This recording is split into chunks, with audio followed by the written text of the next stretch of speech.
ആകാശവാണി.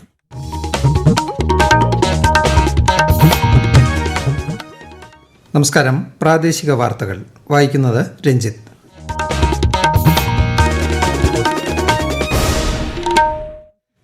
പ്രധാന വാർത്തകൾ. കൊൽക്കത്തയിൽ റെസിഡന്റ് ഡോക്ടറെ പീഡിപ്പിച്ച് കൊലപ്പെടുത്തിയ കേസിൽ CBI തൽസ്ഥിതി റിപ്പോർട്ട് വ്യാഴാഴ്ച സമർപ്പിക്കണമെന്ന് സുപ്രീംകോടതി. കേന്ദ്ര സർക്കാർ നിയന്ത്രണത്തിലുള്ള എല്ലാ ആശുപത്രികളിലും സുരക്ഷാ വിന്യാസം 25% വർദ്ധിപ്പിക്കാൻ കേന്ദ്ര ആരോഗ്യ മന്ത്രാലയം മാർഗനിർദ്ദേശം പുറപ്പെടുവിച്ചു. പ്രധാനമന്ത്രി നരേന്ദ്രമോദി ഇന്ന് ന്യൂഡൽഹിയിൽ മലേഷ്യൻ പ്രധാനമന്ത്രിയുമായി കൂടിക്കാഴ്ച നടത്തി. കേരളീയ സമൂഹത്തിലേക്ക് നവോത്ഥാനത്തിന്റെ വെള്ളി വെളിച്ചം പകർന്നു നൽകിയ മഹാത്മാവാണ് ശ്രീനാരായണ ഗുരുവെന്ന് മുഖ്യമന്ത്രി പിണറായി വിജയൻ. ഹേമ കമ്മിറ്റി റിപ്പോർട്ടുമായി ബന്ധപ്പെട്ട് ലഭിച്ച നിർദ്ദേശങ്ങൾ നടപ്പിലാക്കുന്നത് ബന്ധപ്പെട്ട സംഘടനകളുമായി സർക്കാർ ചർച്ച നടത്തിയിരുന്നുവെന്ന് മന്ത്രി സജി ചെറിയാൻ. റിപ്പോർട്ട് പൂർണ്ണമായി പുറത്തുവിടാത്തത് കുറ്റക്കാരെ സംരക്ഷിക്കാനെന്ന് പ്രതിപക്ഷ നേതാവ്. സംസ്ഥാനത്ത് 4 ജില്ലകളിൽ അതിതീവ്ര മഴയ്ക്ക് സാധ്യത. കേരള, കർണാടക, ലക്ഷദ്വീപ് തീരങ്ങളിൽ മത്സ്യബന്ധനത്തിന് വിലക്ക്. വാർത്തകൾ വിശദമായി. രാഷ്ട്രപതി ദ്രൗപദി മുർമു ഇന്ന് 2023 ദേശീയ ജിയോ സയൻസ് പുരസ്കാരങ്ങൾ സമ്മാനിച്ചു. പുരസ്കാര ജേതാക്കളെ രാഷ്ട്രപതി അഭിനന്ദിച്ചു.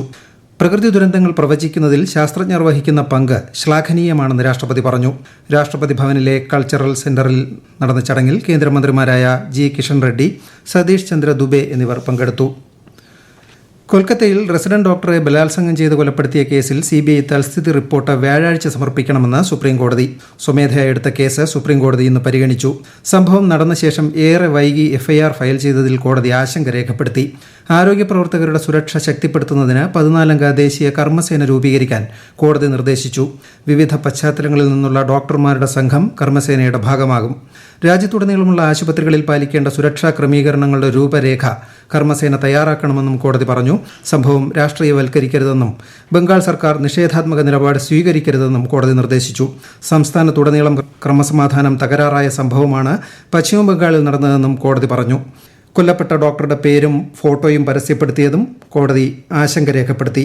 ചീഫ് ജസ്റ്റിസ് അധ്യക്ഷനായ 3-അംഗ ബെഞ്ചാണ് കേസ് പരിഗണിച്ചത്. കേസ് വീണ്ടും ഓഗസ്റ്റ് 22-ന് പരിഗണിക്കും.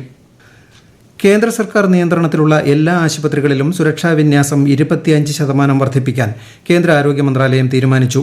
ഇതിന്റെ പശ്ചാത്തലത്തിൽ ആശുപത്രികൾക്കുള്ള മാർഗനിർദ്ദേശങ്ങൾ മന്ത്രാലയം പുറപ്പെടുവിച്ചു. വിശദാംശങ്ങളിലേക്ക്. ആശുപത്രി പരിസരത്ത് ആരോഗ്യ പ്രവർത്തകർക്ക് നേരെയുണ്ടാകുന്ന അതിക്രമങ്ങൾക്കുള്ള ശിക്ഷാ നടപടികൾ സംബന്ധിച്ച് പൊതുജനങ്ങളെ അറിയിക്കണം. ആശുപത്രിയുടെ പ്രവേശന കവാടം, ഇടനാഴികൾ, ഒറ്റപ്പെട്ട ഇടങ്ങൾ തുടങ്ങിയ സ്ഥലങ്ങളിൽ CCTV ക്യാമറകൾ സ്ഥാപിക്കണം. ദൃശ്യങ്ങൾ നിരീക്ഷിക്കാൻ പരിശീലനം നേടിയ സുരക്ഷാ ഉദ്യോഗസ്ഥരെ നിയമിക്കണം. സ്റ്റാൻഡേർഡ് സെക്യൂരിറ്റി പ്രോട്ടോകോളിന് പുറമെ ആവശ്യമായ സുരക്ഷാ ജീവനക്കാരെയും നിയമിക്കണം. ആശുപത്രിക്കുള്ളിൽ പ്രവേശിക്കാൻ ജീവനക്കാർക്കും രോഗികൾക്കും കൂട്ടിരിപ്പുകാർക്കും അംഗീകൃത തിരിച്ചറിയൽ കാർഡോ പാസോ നിർബന്ധമാക്കണം. അടിയന്തര സാഹചര്യം നേരിടാൻ സമഗ്രമായ പദ്ധതി തയ്യാറാക്കണം. വനിതാ ജീവനക്കാർക്ക് രാത്രി ഡ്യൂട്ടി ഇടുമ്പോൾ ഒന്നിലധികം പേർക്ക് ഒരുമിച്ച് ഡ്യൂട്ടി നൽകണം. വനിതാ ജീവനക്കാർക്ക് എല്ലാവിധ സൗകര്യങ്ങളോടും കൂടിയ ഡ്യൂട്ടി റൂം സജ്ജമാക്കണം. അടിയന്തര സാഹചര്യം നേരിടാൻ എല്ലാ ജീവനക്കാർക്കും പരിശീലനവും നൽകണം. അതിക്രമങ്ങളുണ്ടായാൽ എത്രയും വേഗം പോലീസിനെ വിവരമറിയിച്ച് വേണ്ട നടപടികൾ കൈക്കൊള്ളണമെന്നും നിർദ്ദേശം നൽകിയിട്ടുണ്ട്. News desk, Akashvani. പ്രധാനമന്ത്രി നരേന്ദ്രമോദി ഇന്ന് ന്യൂഡൽഹിയിൽ മലേഷ്യൻ പ്രധാനമന്ത്രി അൻവർ ബിൻ ഇബ്രാഹിമുമായി കൂടിക്കാഴ്ച നടത്തി. രാവിലെ രാഷ്ട്രപതി ഭവനിൽ മലേഷ്യൻ പ്രധാനമന്ത്രിക്ക് ആചാരപരമായ സ്വീകരണം നൽകി. രാജ്ഘട്ട് സന്ദർശിച്ച ഇബ്രാഹിം രാഷ്ട്രപിതാവ് മഹാത്മാഗാന്ധിക്ക് ആദരാഞ്ജലി അർപ്പിച്ചു. മലേഷ്യൻ പ്രധാനമന്ത്രിയുടെ ബഹുമാനാർത്ഥം പ്രധാനമന്ത്രി ഇന്ന് ഉച്ചയ്ക്ക് വിരുന്നൊരുക്കും. ഒട്ടേറെ കരാറുകളിൽ ഇരു രാജ്യങ്ങളും ഒപ്പുവയ്ക്കുമെന്നാണ് പ്രതീക്ഷിക്കുന്നത്. ഇന്ത്യ സന്ദർശനത്തിനെത്തിയ ജപ്പാൻ വിദേശകാര്യമന്ത്രി യോക്കോ കാമിക്കാവ, പ്രതിരോധ മന്ത്രി മിനോരു കിഹാര എന്നിവരുമായി പ്രധാനമന്ത്രി നരേന്ദ്രമോദി കൂടിക്കാഴ്ച നടത്തി. ഉഭയകക്ഷി ബന്ധങ്ങളും പ്രതിരോധവും സുരക്ഷയും വിലയിരുത്തി.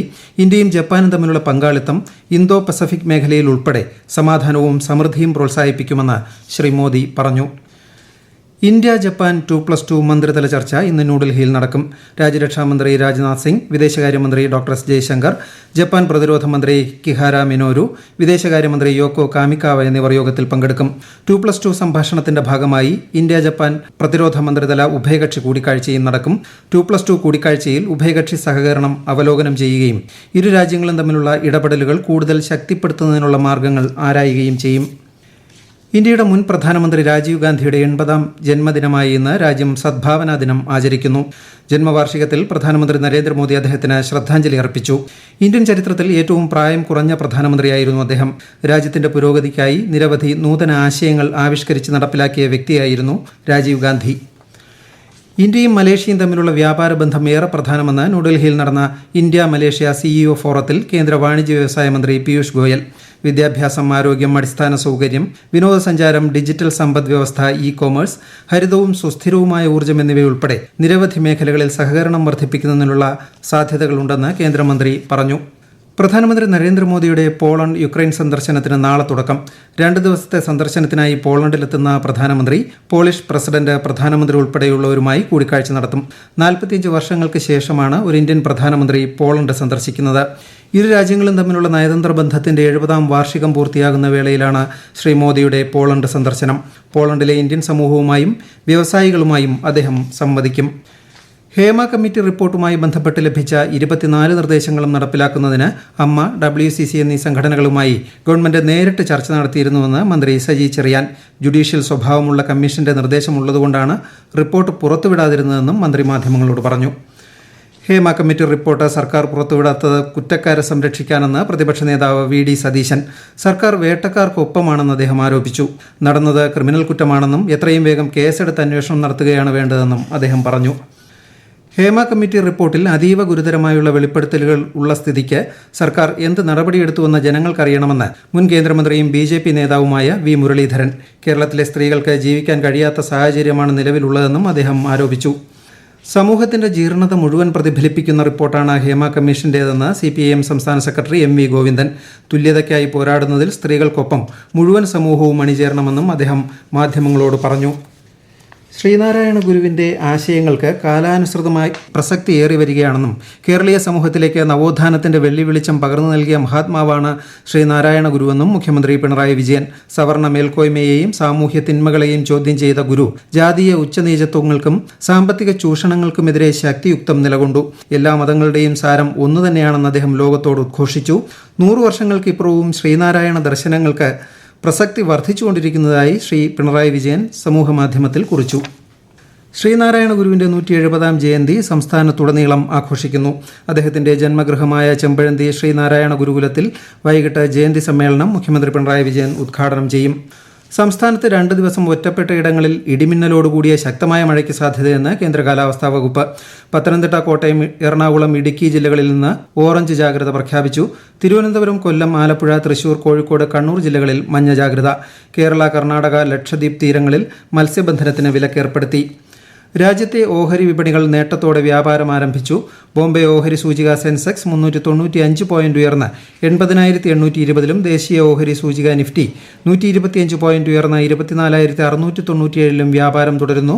സ്വർണ്ണവില കുറഞ്ഞു. ഗ്രാമിന് 10 രൂപ കുറഞ്ഞ് 6,660 രൂപയും പവന് 80 രൂപ കുറഞ്ഞ് 53,280 രൂപയുമാണ് ഇന്നത്തെ വില. ജമ്മു കാശ്മീരിൽ ആദ്യഘട്ട നിയമസഭാ തെരഞ്ഞെടുപ്പിനുള്ള വിജ്ഞാപനം ഇന്ന് പുറപ്പെടുവിക്കും. 6 ജില്ലകളിലെ 24 മണ്ഡലങ്ങളിലേക്കാണ് വോട്ടെടുപ്പ്.